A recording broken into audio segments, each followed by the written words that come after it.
I know it's your top 10, but we also have to acknowledge that those Chargers offensive line injuries, they're not necessarily temporary. Slater is not coming back. No, he is not. Joe Alt, we don't know how long he's out, but it's not going to be just a week. Becton's thing, though, was scary because he's been in concussion protocol for a few weeks. That's true. But those two tackles, plus another backup tackle's out, which is why I am removing the Chargers entirely and saying the Jacksonville Jaguars should be in the top 10. Wow. It's not about the Prince. Defense. The defense has been unbelievable. Etienne has been great. I think they have. Brian, here's the argument for the Jaguars is, even if you don't believe in the Prince the way I do, we have seen him play better than he's playing right now. Even if he's not going to be the superstar that I thought he was going to be, he's at most of his career played better than he's playing this point of the season. He also is on the best team he's been on at any point of his career. So if he can just get back to standard Prince level playing, the Jags, all they need is an average offense with what the defense is doing right now. Now, I understand forcing 13 turnovers through 4 games after only forcing 9 all of last year. That pace is not sustainable. I don't think they're going to force 55 turnovers this year. But I think the Jags are a legit good team. Yeah.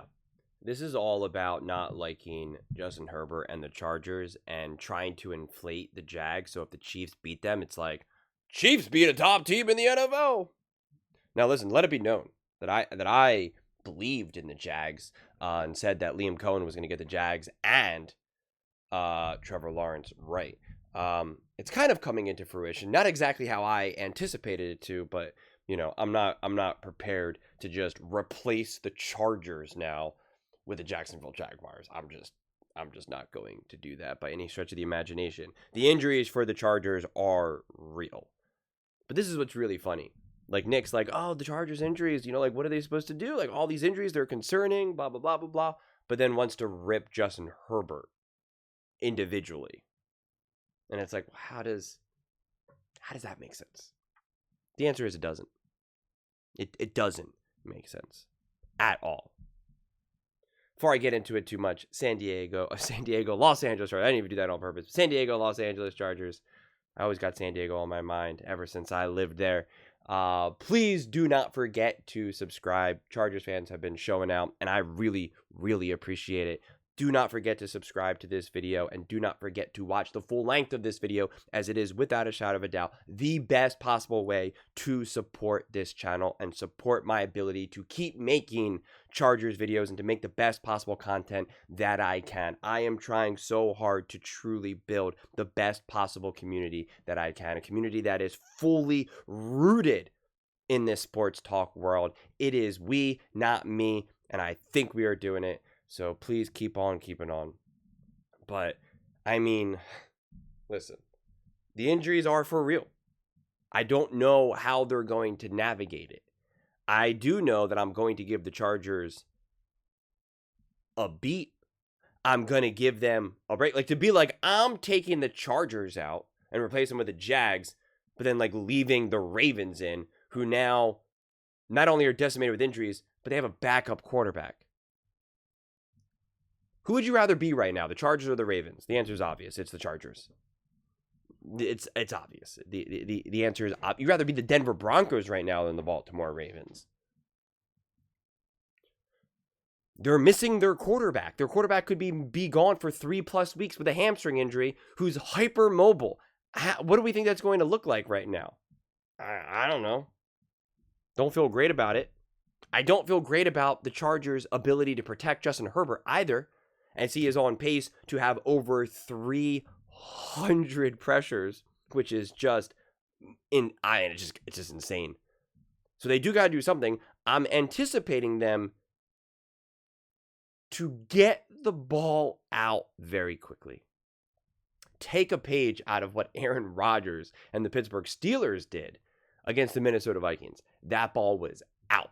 It was hike, 1, 2, throw. Hike, 1, 2, throw. Hike, 1, 2, throw. Hike, 1, 2, throw. It was not Justin Herbert. It wasn't Aaron Rodgers trying to extend plays to make something happen. It was just get the ball out, get the ball out, get the ball out, live to see another day. And that is what Harbaugh needs to drill into Justin Herbert right now to be like, buddy, this is not exactly how I envisioned this season going in terms of being able to protect you. But my number one job is to not necessarily win. It's actually to keep you upright. It's to keep you healthy. It's to keep you in this game right now. And at this rate, you are going to take a lot of hits. We got to get the ball out of your hands. There are some things that I really were excited to do this season with you, as I showed you in those first few games. And man, when we do those things, it is magic. It is a symphony.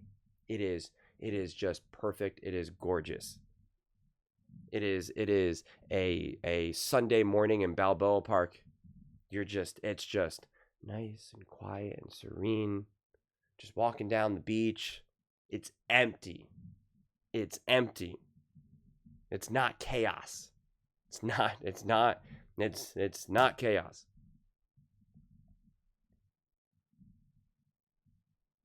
But we can't do that right now. Things are going to get a little chaotic right now. Things are going to be, it's going to get a little crazy right now. And I'm excited to see the resiliency that the Chargers show. And this is what I keep emphasizing.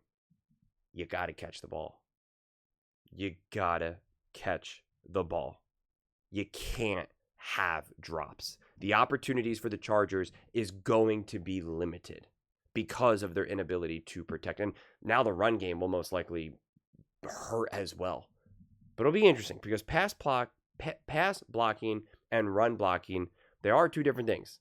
You see many offensive lines great at one or the other. It's interesting. But you got to catch the ball. You can't have your quarterback have 300 pressures over a season and 30 plus drops. That is just the path to nowhere and nowhere fast. And so when you have the plays, when you have the opportunities, you got to come down with the ball. You got to catch the ball. You do that, I think that they can find their way through this. Now, again, you have to kind of figure out what are some of the faces on the O-line who most people won't even know the names of. How much can they hold their own? And Becton coming back, if and when, and anyone else who's been banged up or injured, and again, what the whole story is. It's like, you have to see. But I do think that John Middlecoff highlights this pretty well, where he talks about the offensive line. And he says, no other position do you have a more massive drop-off with offensive line. That it's just such a unique position with a unique amount of power and strength and size that you need, that like the drop-off between a starter and a backup is just often, it's just massive.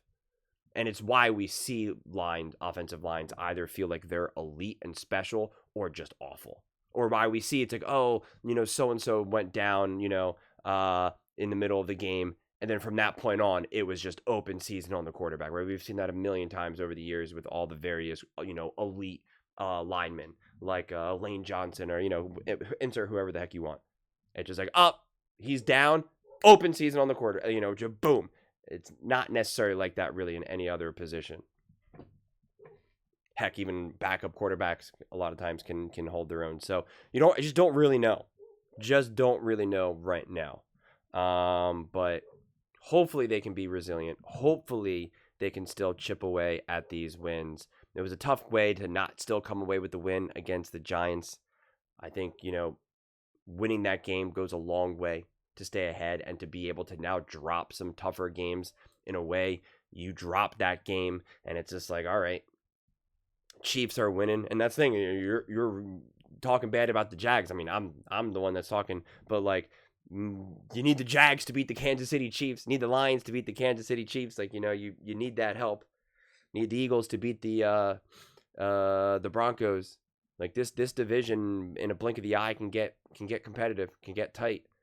So, yeah, we're going to learn a lot about the depth of this Chargers team, the resilience of this Chargers team, the innovation and the strategy around being able to navigate the issues and the injuries that this team has. And so, hopefully we get more answers than questions. And hopefully the answers are the answers that you'll want to see and not, oh, we got the answers back and it's not good. But we will find out soon enough. But those are just my thoughts. I'd absolutely love to hear yours. What do you guys all think about the Los Angeles Chargers? Do you think they deserve to be knocked out of the top 10 and replaced with the Jacksonville Jaguars? Let me know in the comments below. I read every single comment, so whether you agree with me or disagree with me, either way, let's get in some discussions, let's get in some fights, but ultimately, let's just have some fun. And please do consider subscribing. We are building an amazing community here, and I absolutely love to see you part of it. I want to build something that we all genuinely feel connected to, something that we're really excited to be part of. I think we're well on our way to doing it. Please don't forget to give this video a thumbs up, as it really does help the visibility and the algorithm. Thank you so much. See you next time.